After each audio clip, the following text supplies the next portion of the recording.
අනුක්‍රියේෂන් ශ්‍රී Lanka YouTube channel එකට ඔයාලව ආදරෙන් පිළිගන්නවා. ඉතින් මගේ වීඩියෝස් බලනකොට ඔයාලට ගොඩක් ස්තුතියි. ඒ වගේම මතක කරන්න එපා මගේ channel එක subscribe කරන්න, comment කරන්න, like කරන්න, share කරන්න. ඉතින් වෙනදා වගේම මම අදත් ඔයාලට ගුණදායක අලුත්ම recipe එකක් අරගෙන ආවා. අද මම ඔයාලට හදලා පෙන්නන්නේ බෝංචි වලින් කොහොමද මැල්ලුමක් හදාගන්නේ කියලා. ඔයගොල්ලෝ ඊට කලින් හදලා කාලා තියෙනවද බෝංචි මැල්ලුම? එහෙනම් එහෙම හදලා නැත්නම් අද මම ඔයාලට කියලා දෙන්නම් කොහොමද බෝංචි වලින් මැල්ලුමක් හදාගන්නේ කියලා. ඉස්සෙල්ලාම අපි පොඩ්ඩක් බෝංචි ගැන කතා කරමු. බෝංචි කියන්නේ ප්‍රෝටීන් බහුල ආහාරයක්. ඇත්තට මේකෙදී ශාකමය ප්‍රෝටීන්. අපි ප්‍රෝටීන් වර්ග දෙකක් තියෙනවානේ. සත්ව ප්‍රෝටීන්, ශාක ප්‍රෝටීන්. මේක ශාක ප්‍රෝටීන් වලට අයත් වෙජිටබල් එකක්. ඉතින් මේ බෝංචි මැල්ලුමින් ඔයාලගේ ශරීරයට ගොඩාක් ගුණදායක දේවල් ලබා ගන්න පුළුවන්. විශේෂයෙන්ම ප්‍රෝටීන් මේක heart එකේ health එකට ගොඩක් support කරනවා. ඒ වගේම ප්‍රෝටීන් වල තියෙනවා minerals, iron, potassium වගේ දේවල් බහුලයි. ඉතින් ඒවත් ඔයාලට ශරීරයට අවශ්‍ය minerals ලබා ගන්න බෝංචි වලින් ලොකු කාර්යයක් කෙරෙනවා. ඉතින් ඔයාලා බෝංචි ආහාරයට ගත්තොත් ඔයාලගේ heart එකේ health එක ශක්තිමත් කරන ඒ වගේම ඔයාලගේ digestive system එකට මේක support කරනවා. ඔයාලගේ අධික ස්ථූලතාවය තියෙනවා මොළොත් ටිකක් මහත වැඩි නම් ඒක පාලනය කරගන්නත් මේ බෝංචි උපකාරී වෙනවා. ඉතින් ඔයාලා අද ඉඳලා බෝංචි මේ විදිහට හදලා ගන්න. ඔයාලා හැමෝම ආසයිතේ මේක වෙනස්ම විදිහට හදලා මම හදන්නේ. ඉතින් ඔයාලා මම හදන විදිහට බෝංචි මැල්ලුමක් හදලා රස බලන්න ශරීරය නිරෝගී කරගන්න අවශ්‍ය ගොඩක් ගුණදායක දේවල් මේ බෝංචි වලින් අපිට එකතු කරගන්න පුළුවන්. එහෙනම් ඉතින් අපි ඉක්මනටම හදමු. මම ඔයාලට අවශ්‍ය ද්‍රව්‍ය ටික පෙන්නන්න. හීනියට ගාගත්ත පොල් ටිකක් අවශ්‍යයි. තලාගත්ත සුදු ලුණු, හීනියට කපාගත්ත කරපිංච, හීනියට කපාගත්ත රට ලුණු, හීනියට කපාගත්ත බෝංචි, ලුණු, අමුතුන පහකුඩු, කහකුඩු, සූදුරු, උළුහල්, උඹල කඩ, ගම්විරිස්. මේ ටික තමයි මේකට අපිට අවශ්‍ය වෙන්නේ. ඔයාලා කැමති නම් කුරුඳු පොතු කැබැල්ලක් ඔයාලට දාගන්න පුළුවන්. ඉතින් මම එහෙනම් step by step ඔයාලට දැන් පෙන්නන්නම් ඉක්මනටම මේක අපි කොහොමද හදාගන්නේ කියලා. මම ඉස්සෙල්ලාම මේ පොල් එකට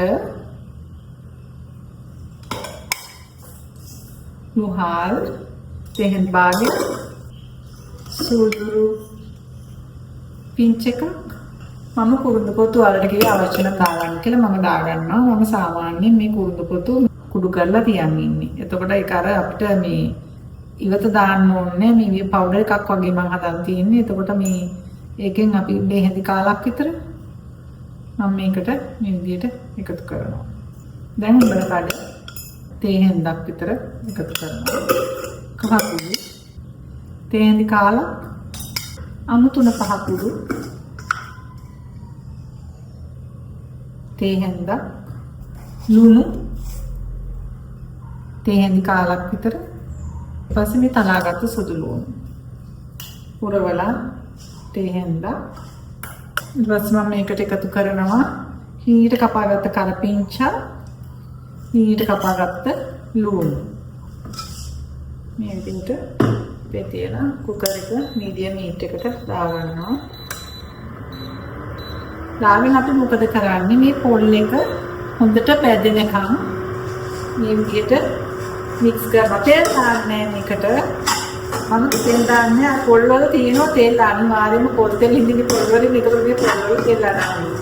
ඒ නිසා මේ තෙල් දාන්නේ මේ පොල් එකේ තියෙන මේ තෙල් එකෙන්ම එක හොඳට පැදෙනවා.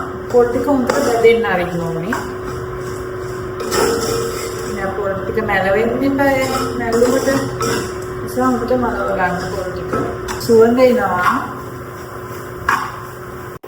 මේ බලන්න මේක හොඳට මේ විදිහට මේ දුම් දාගෙන හොඳට මේ පොල් එක මලව ගන්න. දැන් මේ වෙලාවට තමයි මම මේකට බෝංචි ටික එකතු කරන්නේ. මේ බලන්න දැන් හොඳට දුම් දානවා.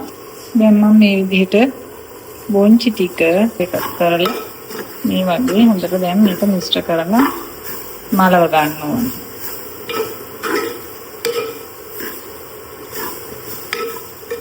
බොංචි එක පොඩ්ඩක් තැම්බෙන්න ඕන නිසා විනාඩියක් මේ විදිහට වහලා තියෙනවා. මේ බලන්න දුම් දානවා.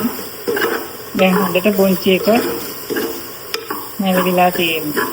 මම දැන් ලිප ඕෆ් කරනවා. මොකද ගොඩක් වෙලා තිබ්බොත් මේක අර කොළ පාට ගැතිය නැති වෙනවා. මේක අර බාගෙට ඉස්පිට හැපෙන විදිහට තමයි ගන්න ඕනේ. මේ බලන්න ලස්සන කොළ පාටකට තියෙනවා. දැන් පොන්චි එක රෙඩි. මන්ටි අපි විනාඩියක් තමයි වහලා තිබ්බේ. ඊට පස්සේ ලිප ඕෆ් කරලා ගින්දර රස්නේ ලිපේ තියෙන රස්නේ තමයි මේක පොඩ්ඩක් ඉඳලා දැන් මේ වෙලාවේ මම ගම්මිරිස් කුඩු එකතු කරගන්නවා. ගම්මිරිස් කුඩු තේහෙලි කාලක් විතර එකතු කරගන්නවා.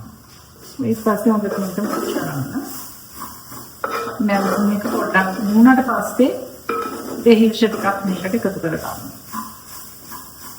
දැන් මේක ඉතින් රබ් කරගන්නවා. බලන්න කොළ පාටට ලස්සනට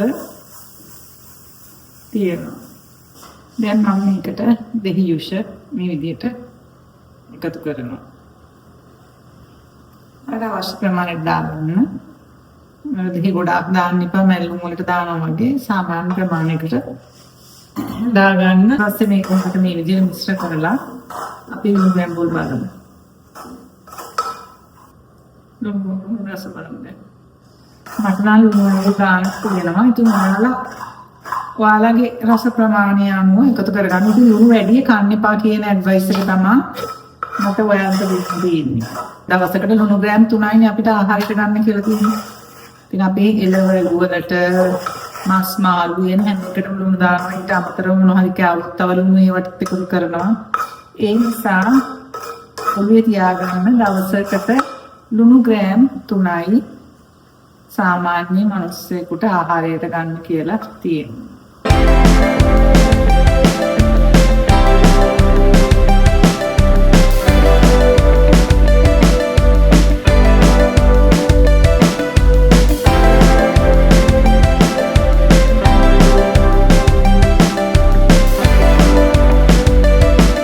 ඉතින් මම හිතනවා ඔයාලා අද වෙනස්ම විදිහකට බෝංචි හදන්න ඉගෙන ගන්න ඇති කියලා.